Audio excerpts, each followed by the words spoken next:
So we are recording. Today we're going to check out more of the Dominus collection because I've been having a great time with it with the remaster of Haunted Castle. I think we're going to check out Dawn of Sorrow first because I'm pretty sure that was the first game to come out on the DS systems. You can use the right stick and R2 for touch controls, which feels pretty good because if you click down the right stick it lets you go faster. It's not the best way for touch controls, but it's also not the worst. Like, that's not the worst handwriting I've ever done with a touchscreen. But it's good because it allows certain touchscreen things to actually work out, right? You can actually use the mouse for touchscreen, but I haven't used it. We all know the story, right?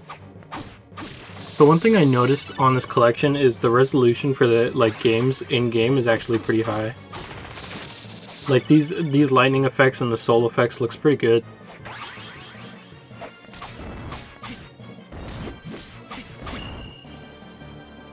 And it feels responsive. I don't feel any major input delay.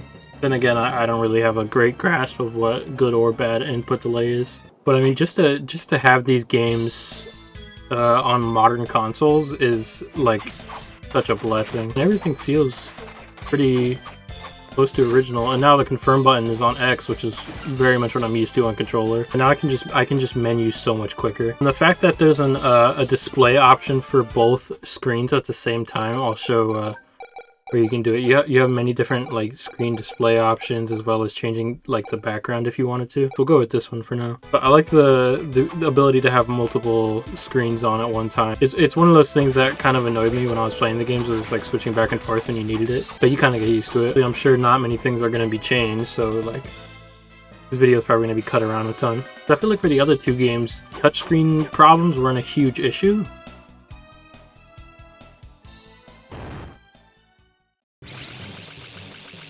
Hello. Hi. Recently, I actually platinumed this game on retro achievements. I did all the bosses without getting hit and without using souls and stuff. Watch me still be bad at the game, but just that I don't remember how many hours it took.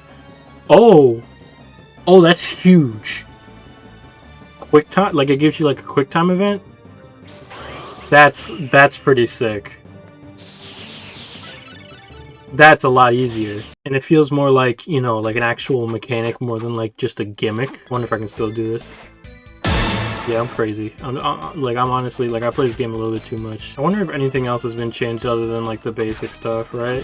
Obviously there's been some resolution changes, and I'm not expecting anything huge. I'm so glad these games are more available, and that people who haven't been able to play them have a way easier time playing them now. Every time I play this game, I find myself doing the same things I would do on a first playthrough, going through and killing all the enemies and stuff. Whereas you think I'd take a more kind of speedrunner approach, where it's not really going for things I don't think I'll need. But I probably should do that because I've played this game a million times. I'm sure everyone else has seen it at least once. But if you haven't, I heavily encourage you, especially now, to check out the game. Check out all the games while you're at it. I mean, they're honestly masterpieces in my opinion. I'd say these three games were a huge are a huge reason why pixel art is so. It's just something that I love so much. The Castlevania games have some of the most gorgeous pixel art I feel we'll ever see. Like I said, I don't think this will result in anything huge in the future for Castlevania. I feel as an IP, we've moved on to different things Bloodstained and different projects like that. But I mean, I'm hoping this is in the same vein as how Capcom is doing their collabs, where it opens a lot of doors with collaborations with other companies. Or even Igarashi coming back for another game.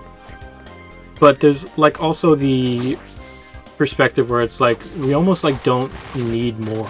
I'd say the Game Boy Advance into the DS games are almost a perfect saga of games. Yeah, people are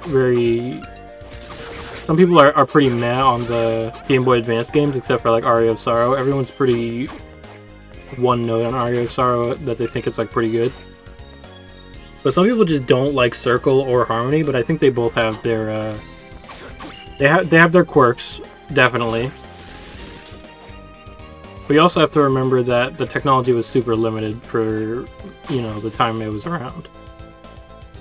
And the fact that they were able to pull off something so different and unique and have it do as well as it did, and still have it be like so yearned for, is also a huge thing.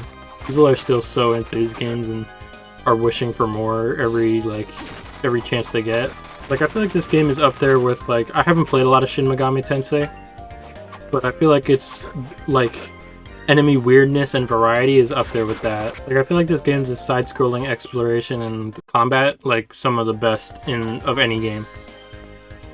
And it's like, yeah, it's as easy as you make it in terms of, like, that's what people say about Symphony of the Night, is that it's often too easy.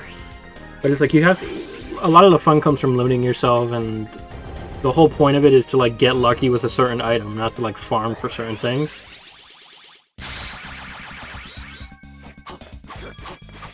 And I think that's what makes games like this so cool, is, like, the random drops and stuff allows for kind of, like, there's obviously set things that are going to happen, but there's also, like, you can get a random drop or get lucky with a soul.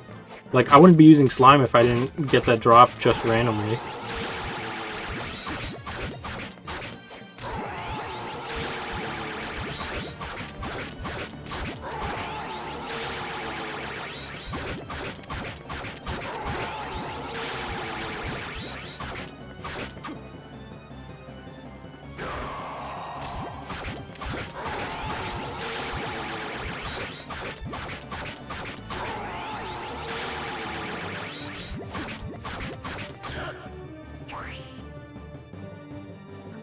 Good. It's like having the buttons be the same every time is great. Also, the fact that there's achievements now means I'm gonna have to, like, platinum this whole game. Okay, so we have Balor. Okay, it obviously doesn't have the, like, normal patch that people usually use, which is, like, using melee weapons as the way to break blocks like it does in Julius mode, and that's fine. Because that, like, I didn't expect them to, like, start, like, taking emulation stuff and doing all that. I used to be so obsessed with this game that I would draw the seals on paper and, like, pretend like it would just be something I would do, like, in class on papers. But the Definitive Edition ROM hack is also very fun. It makes certain boss fights, like, way harder, but also kind of keeps the vanilla experience. And again, doing all of these, doing all of the retro achievements, like, discovering that app and, like, the website made it so fun, because, like, you'd go into every boss fight trying to do a certain thing. And it made bosses way harder. Like, trying to no-hit a lot of these bosses added just another level of complexity that I feel like made it a lot more fun. Like, it made Gurgoth so much harder, because you would just, like, normally kind of tank when he would, like, slap you in the face with, like, some kind of contact damage or something. You couldn't do that, and you couldn't use souls either, or use any mana. And it kind of really made you rely on knowing the fight and knowing what move's gonna come next. And I feel like that was a lot of fun. It was a good challenge. I wonder if they fixed luck in this re-release. Honestly, that's probably my biggest question right now, because everything else is pretty, like, visually you can be like, okay, yeah, things are changed. If they are, which obviously not much is. Like, the reason Dimitri was hard before was because you couldn't use souls, right? So you couldn't give him like a bad soul, so you had to deal with the hitbox of the Malachite soul, and that made it kind of, like, hard. But, like, now you can just, you know, obviously do certain things to make it way easier.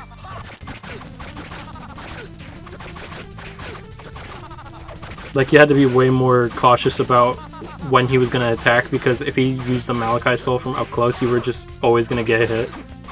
Whereas if you give him, like, Un or, like, Skeleton, he's pretty hopeless, unless he is unless he, like, stabs you, which can be kind of unexpected sometimes. I wonder what the pattern's going to be.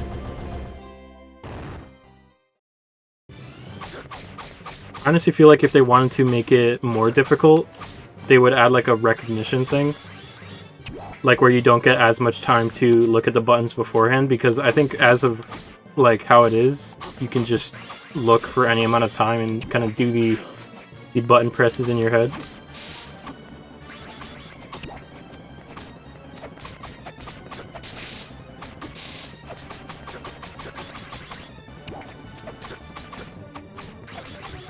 I don't know if I don't think I recorded my 100% retro achievements playthrough, but it was, you know, it took quite a while, because like honestly I'm obviously not the best gamer.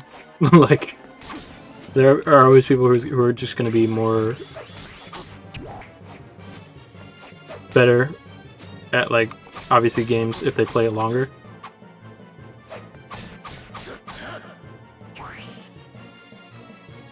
R1 square circle L1. That's cool.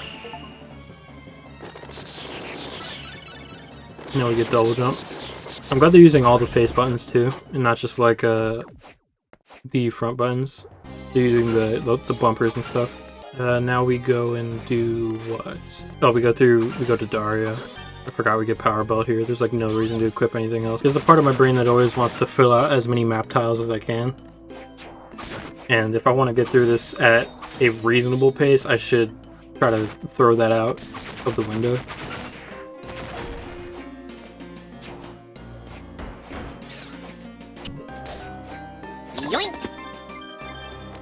I got some pretty bare bones items because I'm just going straight through, honestly. I don't think we need anything crazy. I could have gone and picked up the partisan to make it a little easier, but I don't even feel like we really need it. I'm severely underestimating how this is gonna go, but one don't I, you know? I always bite off a little bit more than I can chew. It's like my specialty.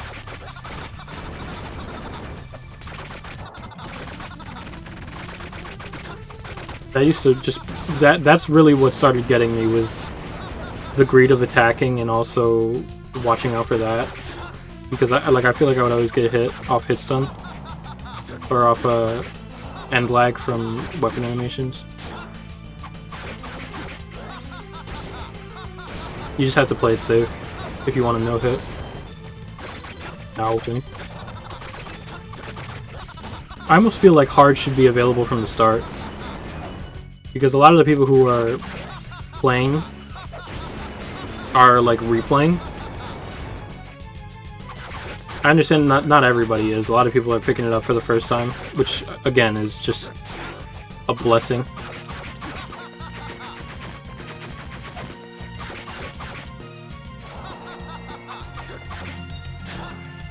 Good. We're doing great. I'm not gonna heal. Ain't no biatch.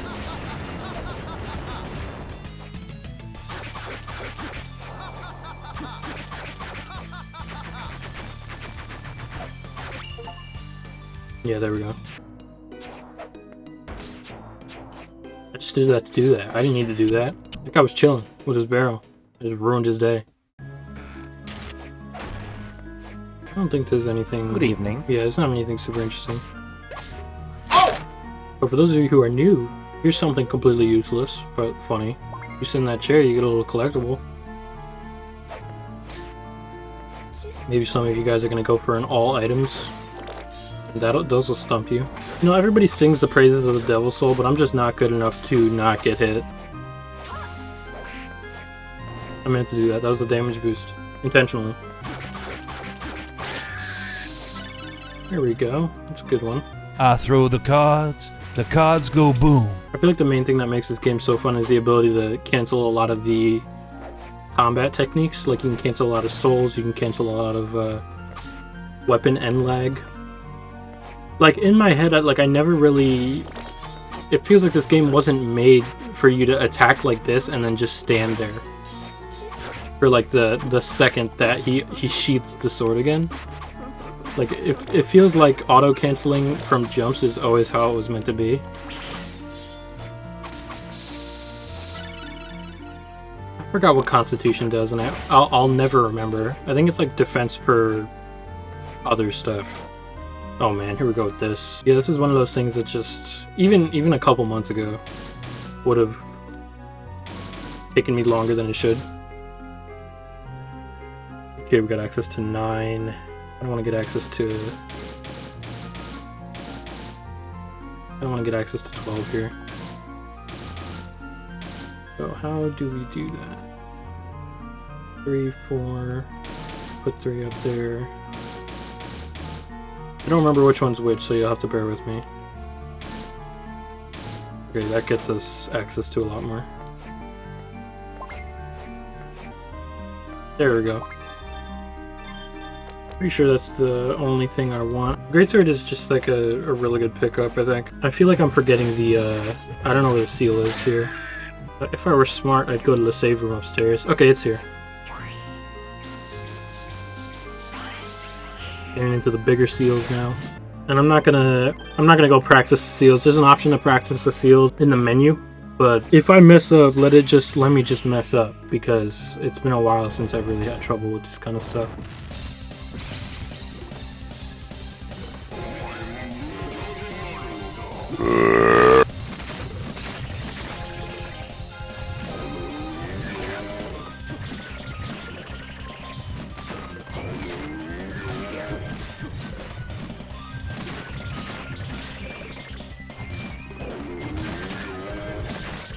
Every time I fight this boss, I get PTSD of the Harmony of Despair version, where you can't step in the Iron Maidens or else you'll just get trapped in them.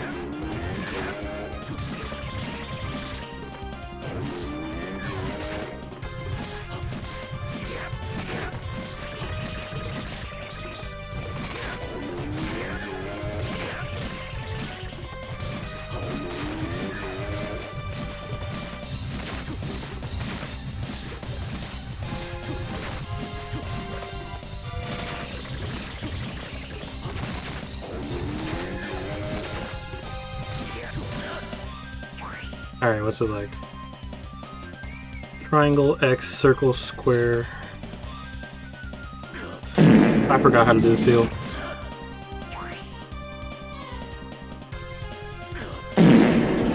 Okay, it tells you. It has buttons. The game is just like, yeah, do it, bro. Honestly, that's hilarious. I kind of love it, and I kind of like, I wish it would just let me struggle. But honestly, I think it's a good thing for the casual players.